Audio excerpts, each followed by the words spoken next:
Pedro Costa está perguntando se está em obras aqui na RBS. CCD e Munari estão de capacete. Essa foi boa. Essa foi boa. Já chegaram corneteando vocês. Ai, como é bom ter cabelo. Como é bom ter cabelo. Estão contra nós. A estima fica elevada. Eu disse, chegaram pegando no pé, não, pegando na cabeça, né? Pegando na cabeça dos guris. Stephanie, tá linda com esse óculos. Obrigada, eu não sei querida. se a RBS Muito tá em reforma, mas a forma que trabalham para baixar nossa autoestima é um negócio impressionante. Não, é que vocês impressionante. não sabem de nada. Eu tava essas feliz, os dois cabeças- times ganharam e tal, essas jogaram bem. cabeças são Eu não tô geniais. Você não tá? Não, tô feliz que o Grêmio ganhou. Tô metade feliz que o Internacional perdeu.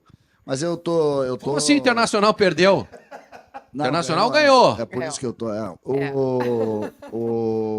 Não, é que esse final de semana foi um final de semana muito, muito tocante para todos nós, né? Esse episódio do Cacalo mexeu fortemente com a gente. E eu tô... Hoje pela manhã eu tava pensando nisso também. A finitude é um negócio maluco, né? É um negócio maluco a finitude. É uma coisa assim... Quem é mais jovem está nos vendo, a maioria das pessoas é mais jovem, a gente sabe que o YouTube acaba trazendo. A finitude é uma coisa... Quando a gente se depara com isso, dá uma... O que acontece, né? E aí a gente perdeu uma figura que esteve com a gente no mundo do futebol, o Vaguinha também, um pouco mais novo que eu, tu é bem mais novo, Kelly ainda mais. O Cacalo sempre... Eu tenho 55, tá? Sempre que eu me lembro do Grêmio, das minhas relações com o Grêmio, como torcedor, dirigente, conselheiro, sei eu, essas coisas que eu já fui tudo na vida, já fui um monte de coisa, sou um camaleão. Ele sempre esteve. É muito louco não tá. Os gremistas se despediram no fim de semana do Cacalo, aquele cara que tinha posicionamentos fortes, né? E que teve uma história gigantesca com o Grêmio, um dos dirigentes mais vencedores da história do clube na década de 90, empilhou taças junto com o clube. E o CCD conviveu com o Cacalo, pode nos contar melhor aí, inclusive algumas histórias, fique à vontade, porque o Cacalo, ele tinha uma frase muito emblemática, que o Grêmio até fez homenagens a ele, né? Como é bom ser gremista. Foi um dos grandes gremistas que esse mundo conheceu, né? Ele usava muito também o Viva o Grêmio. Outra frase que ficou também eternizada foi a frase do quando o Grêmio ganhou a Libertadores em 95, ele vai para o microfone e diz, comemora torcedor do Grêmio.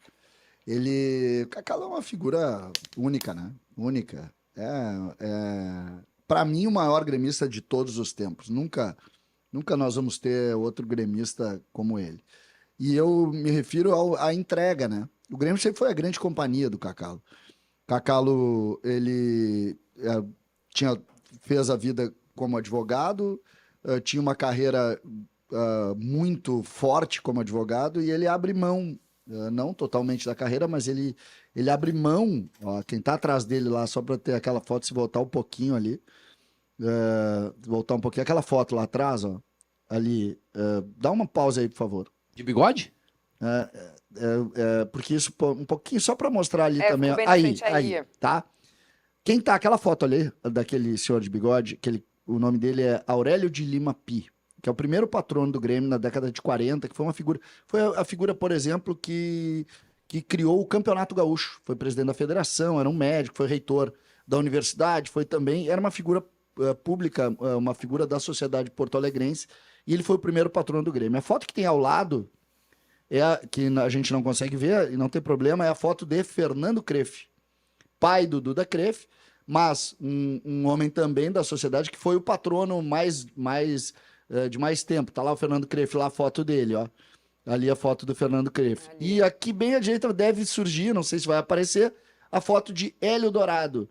Ó, tá ali o Hélio Dourado, que é o terceiro patrono. E esse senhor que tá com a bandeira do Grêmio é Luiz Carlos Pereira Silveira Martins, o Cacalo, que foi, ali a foto dele já, o quarto patrono do Grêmio. Então são 4 figuras históricas do Grêmio, as 4 figuras mais importantes da história, que foram eternizadas com o título de patrono do clube, né? Aurélio de Lima Pi, Fernando Crefft. Ali a foto, Fábio Koff, Flávio Bino, os cardeais todos ali, ó. E César, É muito, muito importante isso para a história, então a gente perdeu. Então, para mim, o maior gremista de todos os tempos. A gente tá perdendo esse tipo de figura no futebol, né? Dirigente político com poder, com força, né? Perfeito, perfeito. Eu acho, esse é o ponto, tá? O Grêmio tem uma figura histórica de dirigentes que a gente chama de cardeais, que eram exatamente essas pessoas, Vaguinho. As pessoas que, de alguma maneira, comandaram a política do clube por muito tempo. Isso serve para o Grêmio e serve para o Internacional também. Porque são figuras que os torcedores se espelharam. Kaká é um dos últimos dessas figuras. O Grêmio ainda tem 2 cardeais vivos, né? O Grêmio tem o Paulo Odoni e tem o Dr. Flávio Obino, que é vivo ainda. O Flávio Obino tem perto de 90 anos e o Paulo Odoni tem um pouco mais de 80 anos. O Kaká tinha 73, faria 27 de agosto, faria 74 anos. Então, são Amanhã, essas... inclusive, faria 27 de agosto. Isso, faria 74 anos o Cacalo. Eu a vida inteira convivi com ele. Então, para mim é muito difícil, tá muito difícil, porque eu sabia já, né? Eu sou muito amigo do Roberto, filho dele, e a gente vinha falando já tava, o Cacalo cansou, entendeu? Ele vem enfrentando problemas de saúde há um tempo e ele cansou, ele não conseguiu mais, tinha desistido já. E é uma tristeza, assim, morreu, ele estava bem pequenininho já. Mas é uma figura eu sofri muito uma figura maravilhosa. Sofri muito com as provocações do Cacalo na década de 90, como torcedor do Inter, né? A gente sofria muito, porque o Grêmio teve, né, acho que a principal década do Grêmio aí dos últimos anos é a década de 90, com conquista de Libertadores da América, enfim, uma supremacia e Copa do Brasil. Que é o time dele, né? É o time montado dele. por ele, né? E que ele eterniza. E ele, assim, provocava demais o Inter, enfim. E eu fui destacado para fazer uma matéria com o Cacalo, quando eu era repórter do Fox Sports. E eu disse, puxa, eu vou ter que entrevistar o Cacalo, que apanhei tanto do Cacalo. E eu fui tão bem recebido, César, no escritório dele aqui em Porto Alegre, sabe? Um cara pra cima, um cara fantástico, assim. Fantástico, cara. E Cacalo realmente fantástico. perde o futebol, né? Eu tenho para descontrair um pouco, né? Eu tenho uma história uma das histórias que o Cacalo, eu tenho 2 espelhos como dirigentes, claro que meu pai foi um espelho, mas tenho 2 espelhos assim do futebol que foi um sonho de vida que eu sempre tive. Um é o Nelson Almeida, que tá vivo ainda, que foi o dirigente da década de 70, e o outro foi o Cacalo. E aí, quando eu fui dirigente, uma das vezes que eu fui dirigente, eu dei um episódio com um jogador lá, uma confusão, e o cara tava me dando problema. E eu liguei pro Cacalo, eu queria falar contigo e tal. E aí contei, primeiro ele fez isso, depois ele fez isso, e na terceira vez ele fez isso. O que eu faço? E ele olhou, quantas vezes deu esse problema? Não, deu 3 vezes. Então o problema é tu. Ele me chamava de Cezinha. Cezinha, o problema é tu, Cezinha.